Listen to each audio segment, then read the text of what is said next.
Boa noite aí. Vou analisar rapidamente aqui a violência que aconteceu em Sobral, certo?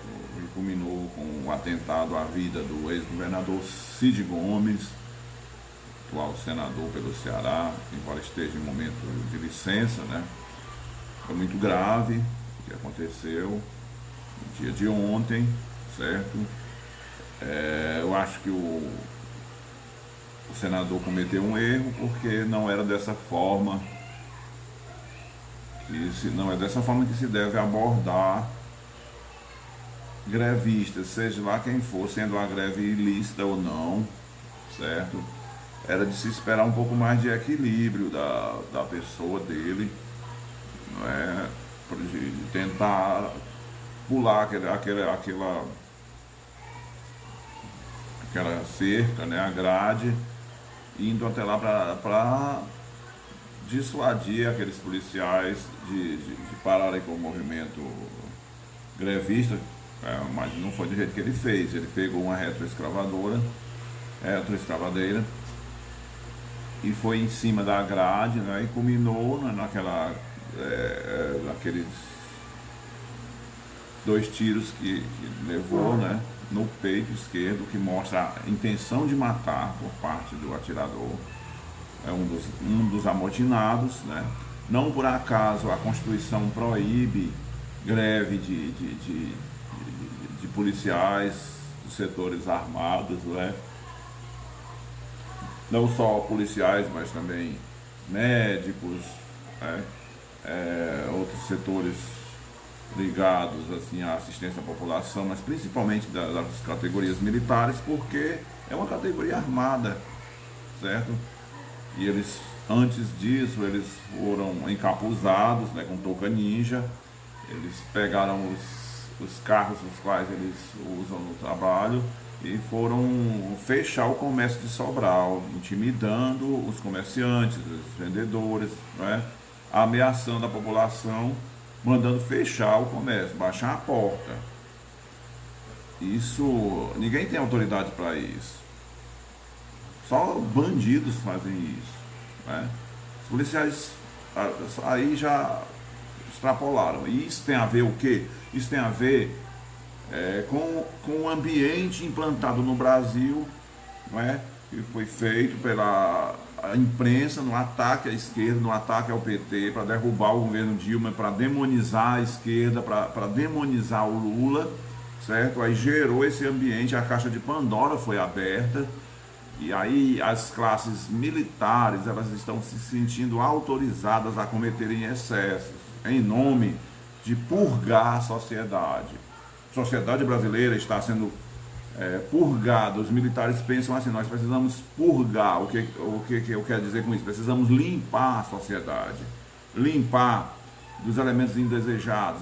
Isso aí é uma ideologia difundida a partir desta novelização que aconteceu no Brasil, quando o Ministério Público, quando o juiz Sérgio Moro e outros juízes, né, de Curitiba se uniram à grande mídia e à CIA e ao Departamento de Defesa e ao mercado transnacional, né, as empresas de propaganda no Brasil, as empresas de telecomunicações e as oligarquias mais saudosistas do poder, que representavam o PMDB e o PSDB, o próprio DEM.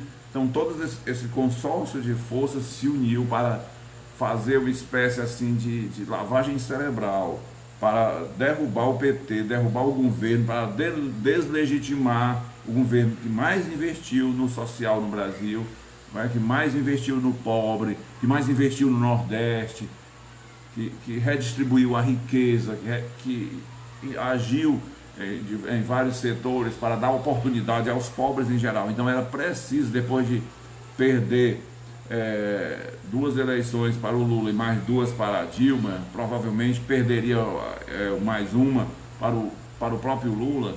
Aí essas forças conservadoras nacionais, internas, regionais, as oligarquias regionais, e elas se aliaram ao mercado, se aliaram aos meios de comunicação, a Record, a Bandeirantes, ao SBT e principalmente a Rede Globo, e resolveram derrubar, balançar o galho, fazer uma lavagem cerebral, ajudada pelo Sérgio Moro, que transformou a justiça brasileira num palanque eleitoral. A justiça passou a agir politicamente como se ela fosse um partido político, usando as ferramentas da legalidade, da lei, do mandato de prisão, da prisão preventiva, certo?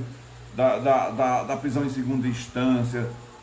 O Supremo tem culpa no cartório, se uniu a essas forças conservadoras na demonização da atividade política, certo? Isso transbordou não só para a esquerda, mas para os políticos como um todo.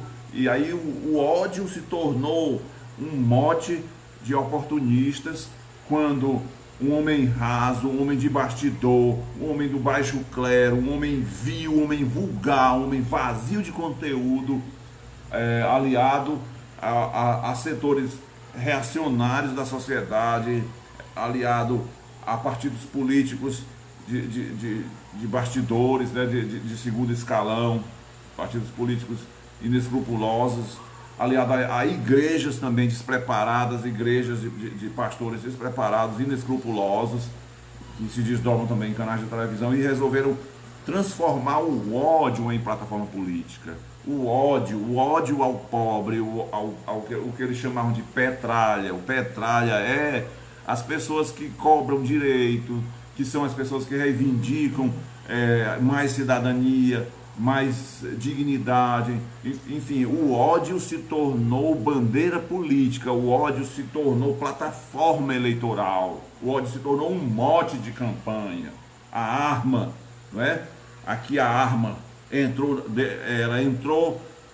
saiu do palanque, foi para as igrejas, saiu das igrejas, foi para as ruas, virou um mote. O ódio a todo tipo de força social, o ódio aos grevistas, o ódio aos professores, um ódio aos políticos de esquerda, um ódio ao negro em geral, assim, que reivindica mais espaço na sociedade, um ódio às cotas, um ódio ao pobre que tinha condições mínimas de dignidade e recusava trabalhos que exauriam demais a sua força vital a troco de precária remuneração, né? Daí o ódio ao Bolsa Família, certo? O ódio ao Nordeste, porque o Nordeste estava recebendo as atenções e o investimento do governo brasileiro, certo?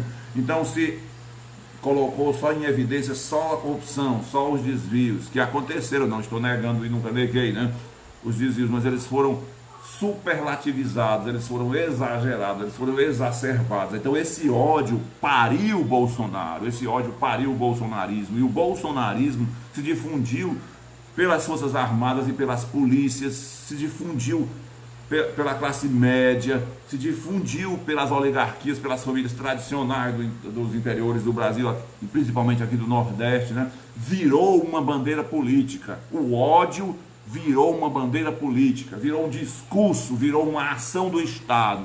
Aí os militares se sentem autorizados a atirar, não é? A matar, a torturar, a espancar, certo? Um setor significativo da população ainda clama por uma ditadura militar, por uma intervenção militar, certo? Isso tudo sendo consequência de algo que foi cultivado. O ódio foi cultivado. A Rede Globo tem culpa nisso, o Ministério Público tem culpa nisso, o Supremo tem culpa nisso, as instituições do Brasil, enfim, tem culpa nisso, os partidos de centro, de esquerda e de direita. Enfim, tudo isso aí aconteceu respaldado por essa loucura que foi, certo? Então, a violência, isso aí que aconteceu em Sobral, no Ceará, é um desdobramento da atmosfera de senso comum produzida pelo ódio enquanto plataforma política. Não se pretende nada a não ser o ódio, certo? Aí o ódio virou uma licença a mais para a polícia usar mais, não é, para tirar sem se preocupar com uma investigação, por responder por aquela morte, né? Os policiais estão se sentindo mais à vontade, certo? A gente viu casos em São Paulo, né? A polícia atacou crianças e adolescentes num baile funk, 9 morreram pisoteados, fugindo da polícia porque estavam no baile funk, né? Enfim, e a gente tem esse caso agora em Sobral, a polícia se amotinando, fechando o comércio de uma cidade, se não me falha a memória, a segunda cidade maior do Ceará, né? Ordenando que a classe de comerciantes fechassem as portas, o comércio, não é? Fechassem as portas, como se fossem, os policiais fossem do crime organizado do Rio de Janeiro, como se fossem traficantes. Os traficantes fazem isso nas favelas cariocas, né? A polícia não, certo? E tem forças, tem vereadores, tem deputados estaduais que apoiam esse tipo de coisa. A gente tem que repudiar isso. O Cid errou quando ele agiu de forma truculenta sobre aqueles policiais amotinados, mas não se justifica o atentado contra a sua vida.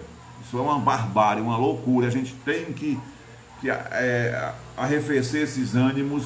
A nossa sociedade não pode continuar na cultura do ódio, certo? E nessa licenciosidade, nessa permissividade das polícias, dos militares, dos milicianos, dos grupos armados, do exército, enfim, da classe média que tem direito agora a andar armada, de sair matando, de sair atirando, de sair arregaçando a sociedade.